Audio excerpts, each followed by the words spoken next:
भारत की 15वीं राष्ट्रपति द्रौपदी मुर्मू। ये नाम इन दिनों इतने सुर्खियों में है कि हर कोई इनके बारे में जानना चाहता है।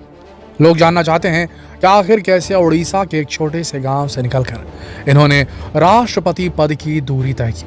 कैसे ये क्लास की मॉनिटर से पार्षद, फिर पार्षद से प्रेसिडेंट बने। बेहद साधारण सी दिखने वाली द्रौपदी मुर्मू का नाम जिस दिन से राष्ट्रपति पद के उम्मीदवार के लिए अनाउंस किया गया, तभी से ये नाम खासा चर्चा में आ गया। लोगों ने इनके बारे में इंटरनेट पर सर्च करना शुरू कर दिया, इधर उधर से जानकारियां हासिल करनी शुरू कर दी। इसके बाद द्रौपदी मुर्मू के बारे में जो इन्फॉर्मेशन निकलकर सामने आई वो सच में दिल को झकझोर देने वाली थी। इनकी संघर्ष और आत्मविश्वास से भरी जिंदगी सच में किसी इंस्पिरेशन से कम नहीं है। तो दोस्तों, क्यों ना आज हम भी हमारे इस वीडियो में नई राष्ट्रपति से जुड़ी 10 ऐसी बातों के बारे में जानें जो ज्यादातर लोग नहीं जानते होंगे। नंबर 1, द्रौपदी मुर्मू की लव स्टोरी। दोस्तों, महामहिम द्रौपदी मुर्मू जितनी चमक दमक से दूर रही हैं, उतनी ही इंटरेस्टिंग उनकी लव स्टोरी है। जी हाँ, दरअसल द्रौपदी मुर्मू और उनके पति श्याम चरण मुर्मू की मुलाकात कॉलेज में हुई थी, जिसके बाद दोनों की दोस्ती प्यार में बदल गई। साल 1980 में श्याम चरण अपने रिश्तेदारों के साथ द्रौपदी मुर्मू के घर उनका हाथ मांगने गए थे, लेकिन द्रौपदी के पिता बिरंची नारायण टुडू ने इस रिश्ते के लिए साफ इनकार कर दिया। फिर क्या था, श्याम चरण ने शादी के लिए द्रौपदी मुर्मू के ही गांव में डेरा डाल दिया और वो 3 दिनों तक वहीं रहे। उधर द्रौपदी मुर्मू ने भी अपने पिता से कह दिया कि वो श्याम चरण से ही शादी करेंगी। फिर क्या था, आखिरकार द्रौपदी के पिता को इस रिश्ते के लिए हाँ कहनी ही पड़ी। फैक्ट नंबर 2, द्रौपदी मुर्मू को दहेज में मिले थे गाय और बैल।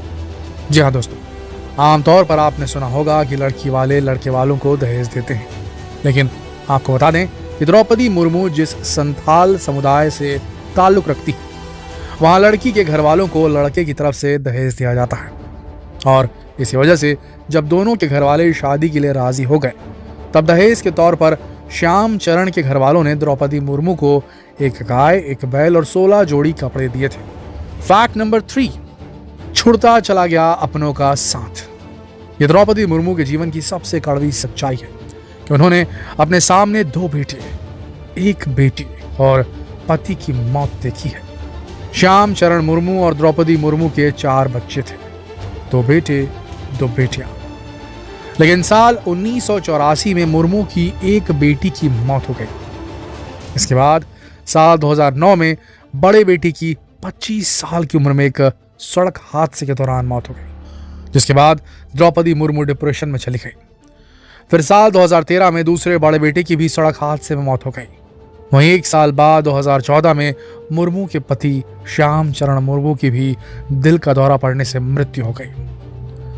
द्रौपदी मुर्मू के परिवार में अब सिर्फ एक बेटी है जो उड़ीसा के एक बैंक में काम करती है। फैक्ट नंबर 4, आध्यात्म और समाज सेवा का लिया सहारा। बेटी की मौत का दर्द झेलना द्रौपदी मुर्मू के लिए मुश्किल हो गया था, इसीलिए उन्होंने बड़े बेटे की मौत के गम से उबरने के लिए आध्यात्म का सहारा लिया। इसके लिए उन्होंने उड़ीसा के राय रंगपुर में स्थित आध्यात्मिक संस्था प्रजापिता ईश्वरीय ब्रह्म कुमारी योग संस्थान में जाकर साधना की।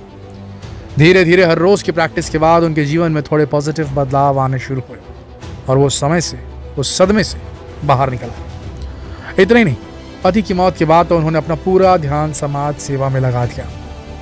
कहते हैं द्रौपदी मुर्मू ने अपने गांव के घर को स्कूल बना दिया और वो हर साल अपने पति की पुण्यतिथि में वहां जरूर जाती है। फैक्ट नंबर 5, सबसे कम उम्र की राष्ट्रपति।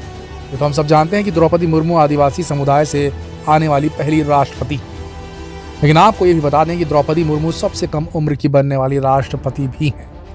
द्रौपदी मुर्मू का जन्म 20 जून साल 1958 को उड़ीसा के मयूरभंज जिले में हुआ था। इन्होंने भुवनेश्वर के रमा देवी महिला कॉलेज से आर्ट्स में ग्रेजुएशन किया था। फैक्ट नंबर 6, पहले चुनाव में मिली थी हार। आज देश के राष्ट्रपति द्रौपदी मुर्मू को अपने पहले विधानसभा चुनाव में हार का मुंह देखना पड़ा था। साल 2014 के विधानसभा चुनावों में द्रौपदी मुर्मू ने राय रंगपुर से चुनाव लड़ा था, लेकिन उस वक्त उन्हें बीजू जनता दल के उम्मीदवार से हार का सामना करना पड़ा था। फिर राय रंगपुर से ही उन्होंने भाजपा की सीढ़ी पर पहला कदम रखा था। वो साल 1997 में 1997 में स्थानीय अधिसूचित क्षेत्र परिषद में पार्षद बनी थी। फिर साल 2000 में रायरंगपुर विधानसभा सीट से विधायक बनी और स्वतंत्र प्रभार मंत्री बनाई गई। उन्होंने इस दौरान वाणिज्य और परिवहन मंत्रालय और मत्स्य पालन और पशु संसाधन विकास राज्य मंत्री का पदभार बखूबी संभाला था। फैक्ट नंबर 7, सर्वश्रेष्ठ विधायक होने के लिए नीलकंठ अवार्ड से हुई सम्मानित। द्रौपदी मुर्मू ओडिशा विधानसभा की सर्वश्रेष्ठ विधायक भी रह चुकी हैं। साल 2004 में वो फिर से विधायक बनी, जिसके बाद साल 2007 में उन्हें बेस्ट विधायक होने के लिए नीलकंठ अवार्ड से सम्मानित किया गया था। आपको बता दें कि इस दौरान उन्होंने अपने इलाके में सड़कों और बंदरगाहों जैसी बुनियादी ढांचे में सुधार के लिए बड़े पैमाने पर काम किया था। फैक्ट नंबर 8, जिस सरकार में की नौकरी उसी सरकार की बनी मंत्री। दोस्तों, जैसा कि आपने जाना कि द्रौपदी मुर्मू उड़ीसा सरकार में 2 बार मंत्री रही हैं।